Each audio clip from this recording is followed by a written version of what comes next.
امام اعظم ابو حنیفہ علیہ رحمہ فرماتے ہیں کوئی شخص کوئی کلمہ بولے اور اس میں 99 احتمال کفر کے ہوں اور ایک احتمال ایمان کا ہو، اور اس نے واضح نہ کیا ہو کہ میری مراد کیا ہے، تو صرف احتمال پایا جا رہا ہو، تو اس کے ایمان والے احتمال کو ترجیح دی جائے گی کہ ہو سکتا ہے اس کا مفہوم یہ ہو، اس کو ضرور کافر کر کے آپ نے مارنا ہے۔ تو یہ جلد باز مفتی جو ہوتے ہیں، بلکہ وہ آج کل اصطلاح چلتی ہے فیس بک کی مفتی اور نابالغ مفتی، فتوے کو بھی کم از کم کوئی پختہ عمر آدمی ہو تو وہ فتویٰ دینا شروع کرے۔ یہ اتنے جو ہے وہ جو فتویٰ دینا شروع کر دیتے ہیں، پھر ان کے فتوے کی مشین گن ایسے چلتی ہے کہ پھر کسی کو معافی نہیں کرتے۔ یہ بھی غلو ہے، یعنی صحیح فتوے کو بھی قبول نہ کرنا یہ بھی غلو ہے۔ اور دوسرا یہ ہے کہ بس تم فتویٰ دینے پہ تلو اور دیکھو نہ کہ وہ کیا کہہ رہا ہے اور ایک دم فتویٰ جڑ دو، تو یہ بھی غلو ہے۔ تو فتویٰ یہ شریعت اسلامیہ کا ضابطہ ہے، مفتی شریعت نے بٹھائے ہوئے ہیں۔ حضور کے زمانے میں اور حضور علیہ السلام کے بعد باقاعدہ صحابہ مسائل بیان کرتے تھے، فتویٰ دیا کرتے تھے، لیکن حضرت صدیق اکبر رضی اللہ تعالیٰ عنہ کا زمانہ آپ دیکھیے، آپ نے 7-8 لوگوں کے علاوہ کسی کو جو ہے وہ اجازت نہیں دی تھی کہ وہ فتویٰ دے۔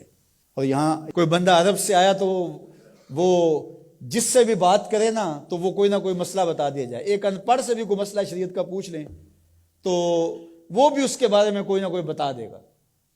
اور اسی طرح کوئی مرض ہو، وہ آج کل وہ کرونا وائرس چل رہا ہے نا، تو اس کے اتنے علاج آگے ہیں کہ ابھی تک جو دنیا کے ماہرین بیٹھے ہیں سر جوڑ کے، ان کو بھی نہیں پتا جو علاج یہاں موجود ہیں۔ کوئی کہتا ہے پیاز کھاؤ تو ختم ہو جائے گا، کوئی کہتا ہے فلاں چیز کھاؤ تو ختم ہو جائے گا۔ تو وہ کوئی بندہ عرب سے آیا یہاں، تو واپس جب گیا تو کہا کہ آپ وہاں گئے تھے بر صغیر میں، تو وہاں کے لوگوں کے حوال سناؤ، تو اس نے کہا کلو طبیب کلو مفتی، سارے کے سارے ڈاکٹر ہیں اور سارے مفتی ہیں۔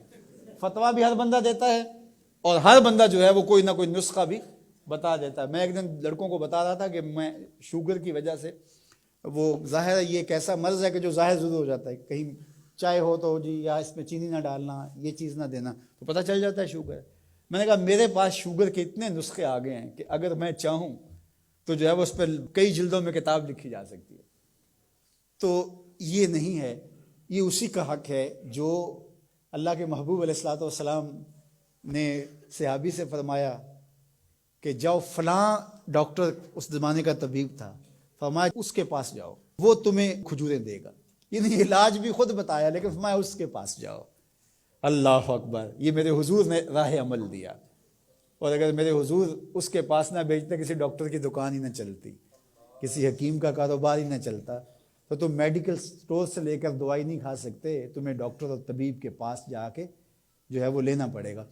تو یہ فتویٰ بازی اور فتویٰ یہ دو الگ الگ چیزیں ہیں۔ یعنی ایک طبقہ وہ ہے کہ جو اس غلو میں آ جاتا ہے کہ کسی کی زبان سے کوئی بات نکلی نہیں ہے، اس کا مفہوم بھی واضح نہیں ہوتا تو اس پہ فتویٰ دے دیتے ہیں۔ اور دوسرا طبقہ یہ ہے کہ وہ صحیح فتوے کو بھی رد کر دیتے ہیں، یعنی وہ کہتے ہیں چھوڑو جی یہ فتویٰ بازی ہے، وہ فتویٰ بازی کہہ کے شریعت کا کوئی پھر مسئلہ نہیں بتا سکتا، پھر مفتی ہوتا ہے کس لیے ہے؟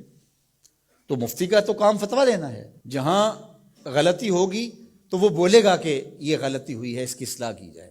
افراط و تفرید کے یہ دو راستے ہیں کہ کچھ لوگوں نے شریعت کو اتنا آسان لے لیا، اتنا سہل لے لیا کہ جو مرضی کرتے رہو، اور وہ کیا کہتے ہیں جی دین میں کوئی جبر نہیں ہے، اور آیت کیا پڑھتے ہیں لا اکراہ فی الدین، دین میں کوئی جبر نہیں، حالانکہ اس کا یہ مفہوم ہی نہیں ہے جو لوگ لے رہے ہیں۔ اس کا مفہوم یہ ہے، قرآن کی پوری آیت پڑھیں، لا اکراہ فی الدین قد تبین الرشد من الغی، کہ حق اور باطل واضح ہو گیا، یہ کفر ہے یہ اسلام ہے، تو جب واضح ہو گیا تو کوئی جبر نہیں، کوئی اسلام لانا چاہتا ہے تو لے آئے۔ بندوق رکھ کے کسی کی گردن پہ یا تلوار رکھ کے نہیں کہا جائے گا کہ تو کلمہ پڑھ ورنہ تجھے کاٹ دوں گا، یعنی جبرن کسی کو مسلمان نہیں کیا جائے گا۔ قد تبین الرشد من الغی، حق اور باطل کے راستے واضح ہو گئے۔ لیکن اس کا یہ مفہوم لوگوں نے لے لیا کہ دین میں کوئی جبر نہیں ہے، مطلب کیا کہ جو مرضی کرتا پھرے۔ میاں جب تم اسلام لے آئے ہو تو پھر اسلام کی پابندیاں تو تمہیں قبول کرنی پڑیں گی۔ تم کسی بھی ملک میں جاتے ہو تو اس کے قوانین کیا تم وہاں فالو نہیں کرتے ہو؟ اگر نہیں کرو گے تو چالان ہوگا یا نہیں ہوگا؟ جب آپ نہیں گئے تھے تو آپ پابند نہیں تھے، آپ کسی کالج میں، یونیورسٹی میں، کسی ادارے میں آپ داخلہ ہی نہیں لیتے تو آپ کو کوئی پوچھے گا ہی نہیں۔ جب داخلہ لے لیا تو پھر اگر لیٹ آئے تو پھر بھی سرنش ہوگی، وقت سے پہلے چلے گئے پھر بھی پکڑ ہوگی، اس لیے کہ اب تم داخل ہو۔ جب تم اسلام میں نہیں تھے تو لا اکراہ فی الدین، لیکن جب تم نے کلمہ محمد عربی کا پڑھ لیا ہے تو پھر تمہیں نماز بھی پڑھنی ہوگی، تمہیں روزے بھی رکھنے ہوں گے، اور تمہیں شریعت کے احکام کو اپنے اوپر نافذ کرنا ہوگا۔